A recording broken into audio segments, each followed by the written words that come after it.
need to make a confession at the outset here.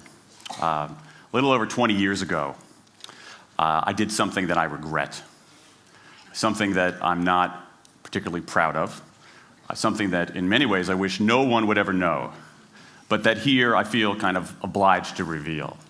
In the late 1980s, in a moment of youthful indiscretion, I went to law school. Now, in America, law is a professional degree. You get your university degree, then you go on to law school. And when I got to law school, I didn't do very well. To put it mildly, I didn't do very well. I, in fact, graduated in the part of my law school class that made the top 90% possible. Thank you. I never practiced law a day in my life. I pretty much wasn't allowed to. But today, against my better judgment, against the advice of my own wife, I want to try to dust off some of those legal skills, what's left of those legal skills. I don't want to tell you a story. I want to make a case. I want to make a hard-headed, evidence-based, dare I say lawyerly case for rethinking how we run our businesses. So, ladies and gentlemen of the jury, take a look at this. This is called the candle problem. Some of you might have seen this before. It was created in 1945 by a psychologist named Carl Duncker. Carl Duncker created this experiment that's used in a whole variety of experiments in behavioral science. And here's how it works. Suppose I'm the experimenter. I bring you into a room. I give you a candle, some thumbtacks, and some matches. And I say to you, your job is to attach the candle to the wall so the wax doesn't drip onto the table. Now, what would you do? Many people begin trying to thumbtack the candle to the wall. Doesn't work. Some people, and I saw somebody kind of make the motion over here, some people have a great idea where they light the match, melt the side of the candle, try to adhere it to the wall. It's an awesome idea, doesn't work. And eventually, after 5 or 10 minutes, most people figure out the solution, which you can see here. The key is to overcome what's called functional fixedness. You look at that box and you see it only as a receptacle for the tacks, but it can also have this other function as a platform for the candle. The candle problem. Now, I want to tell you about an experiment using the candle problem done by a scientist named Sam Glucksberg, who's now at Princeton University in the US. This shows the power of incentives. Here's what he did. He gathered his participants and he said, I'm going to time you how quickly you can solve this problem. To one group, he said, I'm going to time you to establish norms, averages, for how long it typically takes someone to solve this sort of problem. To the second group, he offered rewards. He said, if you're in the top 25% of the fastest times, you get $5. If you're the fastest of everyone we're testing here today, you get $20. Okay, now this is several years ago, adjusted for inflation. It's a decent sum of money for a few minutes of work. Okay, it's a nice motivator. Question, how much faster did this group solve the problem? Answer, it took them on average 3.5 minutes longer. 3.5 minutes longer. Now this makes no sense, right? I mean, I'm an American, I believe in free markets, that's not how it's supposed to work, right? If you want people to perform better, you reward them, right? Bonuses, commissions, their own reality show, incentivize them. That's how business works, but that's not happening here. You've got an incentive designed to sharpen thinking and accelerate creativity, and it does just the opposite. It dulls thinking and blocks creativity. And what's interesting about this experiment is that it's not an aberration. This has been replicated over and over and over again for nearly 40 years. These contingent motivators. If you do this, then you get that. Work in some circumstances, but for a lot of tasks, they actually either don't work or often they do harm. This is one of the most robust findings in social science and also one of the most ignored. I've spent the last couple of years looking at the science of human motivation, particularly the dynamics of extrinsic motivators and intrinsic motivators. And I'm telling you, it's not even close. If you look at the science, there is a mismatch between what science knows and what business does. And what's alarming here is that our business operating system, think of the set of assumptions and protocols beneath our businesses, how we motivate people, how we apply our human resources. It's built entirely around these extrinsic motivators, around carrots and sticks. That's actually fine for many kinds of 20th century tasks. But for 21st century tasks, that mechanistic reward and punishment approach doesn't work, often doesn't work, and often does harm. Let me show you what I mean. So Glucksberg did another experiment similar to this, where he presented the problem in a slightly different way, like this up here. Okay? Attach the candle to the wall so the wax doesn't drip onto the table. Same deal. You were timing for norms. You were incentivizing. What happened this time? This time, the incentivized group kicked the other group's butt. Why? Because when the tasks are out of the box, it's pretty easy, isn't it? If-then rewards work really well for those sorts of tasks, where there's a simple set of rules and a clear destination to go to. Rewards, by their very nature, narrow our focus, concentrate the mind. That's why they work in so many cases. And so for tasks like this, a narrowed focus where you just see the goal right there, zoom straight ahead to it, they work really well. But for the real candle problem, you don't want to be looking like this. The solution's not over here. The solution's on the periphery. You want to be looking around. That reward actually narrows our focus and restricts our possibility. Let me tell you why this is so important. In Western Europe, in many parts of Asia, in North America, in Australia, white-collar workers are doing less of this kind of work and more of this kind of work. That routine, rule-based, left-brain work, certain kinds of accounting, certain kinds of financial analysis, certain kinds of computer programming, has become fairly easy to outsource, fairly easy to automate. Software can do it faster. Low-cost providers around the world can do it cheaper. So what really matters are the more right-brain, creative, conceptual kinds of abilities. Think about your own work. Think about your own work. Are the problems that you face, or even the problems we've been talking about here, are those kinds of problems, do they have a clear set of rules and a single solution? No. The rules are mystifying. The solution, if it exists at all, is surprising and non-obvious. Everybody in this room is dealing with their own version of the candle problem. And for candle problems of any kind, in any field, those if-then rewards, the things around which we've built so many of our businesses, don't work. Now, it makes me crazy. And this is not, here's the thing, this is not a feeling. Okay, I'm a lawyer, I don't believe in feelings. This is not a philosophy. I'm an American, I don't believe in philosophy.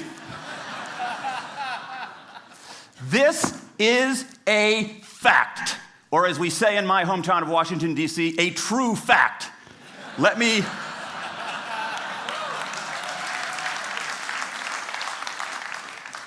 give you an example of what I mean. Let me marshal the evidence here, because I'm not telling you a story, I'm making a case, ladies and gentlemen of the jury. Some evidence. Dan Ariely, one of the great economists of our time, he and 3 colleagues did a study of some MIT students. They gave these MIT students a bunch of games that involved creativity and motor skills and concentration. And they offered them for performance 3 levels of rewards. Small reward, medium reward, large reward. Okay? Do really well, you get the large reward, on down. What happened? As long as the task involved only mechanical skill, bonuses worked as they would be expected. The higher the pay, the better the performance. Okay? But once the task called for even rudimentary cognitive skill, a larger reward led to poorer performance. Then they said, okay, let's see if there's any cultural bias here. Let's go to Madurai, India and test this. Standard of living is lower. In Madurai, a reward that's modest by North American standards is more meaningful there. Same deal. A bunch of games, 3 levels of rewards. What happens? People offered the medium level of rewards, did no better than people offered the small rewards. But this time, people offered the highest rewards. They did worst of all. In 8 of the 9 tasks we examined across 3 experiments, higher incentives led to worse performance. Is this some kind of touchy-feely socialist conspiracy going on here? No, these are economists from MIT, from Carnegie Mellon, from the University of Chicago. And do you know who sponsored this research? The Federal Reserve Bank of the United States. That's the American experience. Let's go across the pond to the London School of Economics.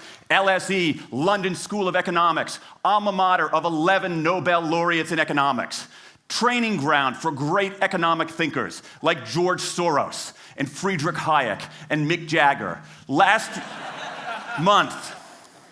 Just last month, economists at LSE looked at 51 studies of pay-for-performance plans inside of companies. Here's what the economists there said.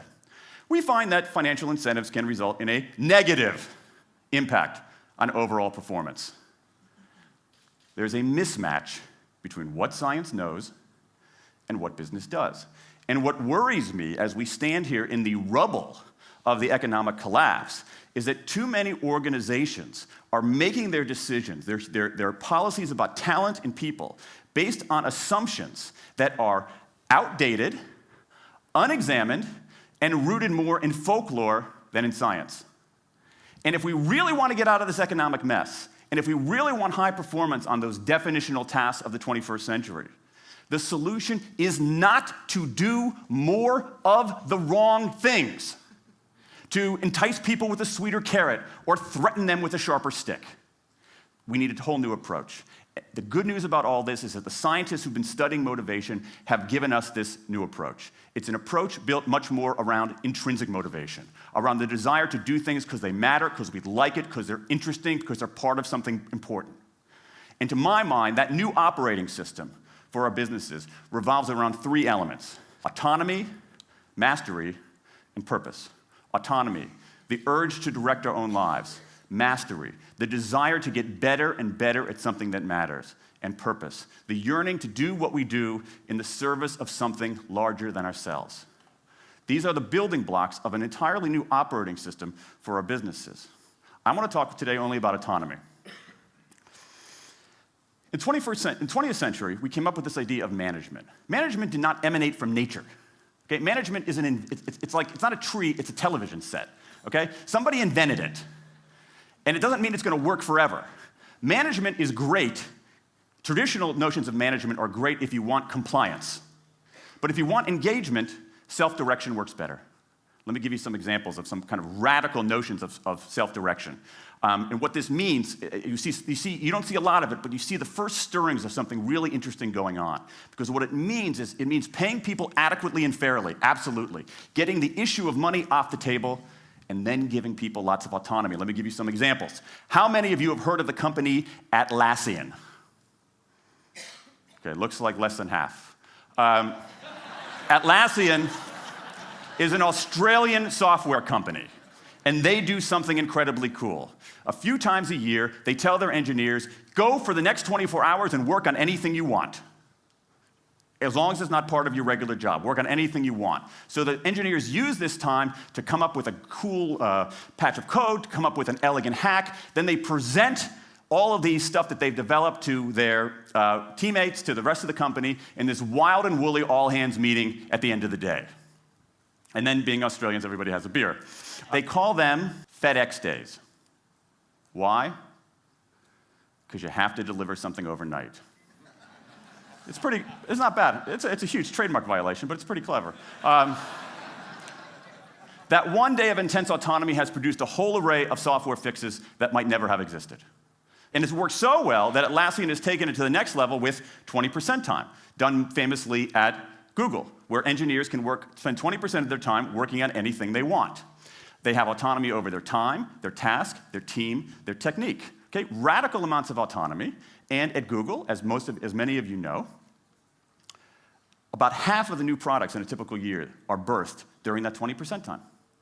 Things like Gmail, Orchid, Google News. Let me give you an even more radical example of it. Something called the results-only work environment, the ROW, created by 2 American consultants in place at about a dozen companies around North America. In a row, people don't have schedules.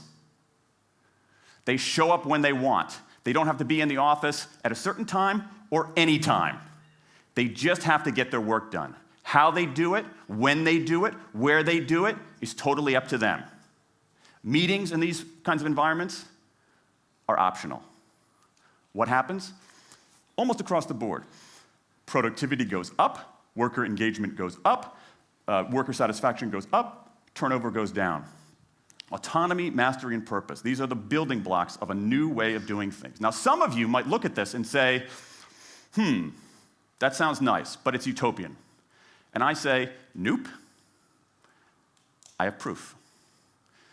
In the mid-1990s, Microsoft started an encyclopedia called Encarta. They had deployed all the right incentives. All the right incentives. They paid professionals to write and edit thousands of articles. Well-compensated managers oversaw the whole thing to make sure it came in on budget and on time. A few years later, another encyclopedia got started. Different model, right? Do it for fun. No one gets paid a cent or a euro or a yen. Do it because you like to do it. Now, if you had, just 10 years ago, if you had gone to an economist anywhere and said, hey, I got these 2 different models for creating an encyclopedia. If they went head-to-head, who would win? 10 years ago, you could not have found a single sober economist anywhere on planet Earth who would have predicted the Wikipedia model. This is the titanic battle between these 2 approaches. This is the Ali Frazier of motivation, right? This is the thriller in Manila, all right? Intrinsic motivators versus extrinsic motivators. Autonomy, mastery, and purpose versus carrots and sticks. And who wins? Intrinsic motivation, autonomy, mastery, and purpose in a knockout. Let me wrap up. There's a mismatch between what science knows and what business does. And here's what science knows. 1, those 20th century rewards, those motivators we think are the natural part of business, do work, but only in a surprisingly narrow band of circumstances. 2, those if-then rewards often destroy creativity. 3, the secret to high performance isn't rewards and punishments, but that unseen intrinsic drive, the drive to do things for their own sake, the drive to do things because they matter. And here's the best part.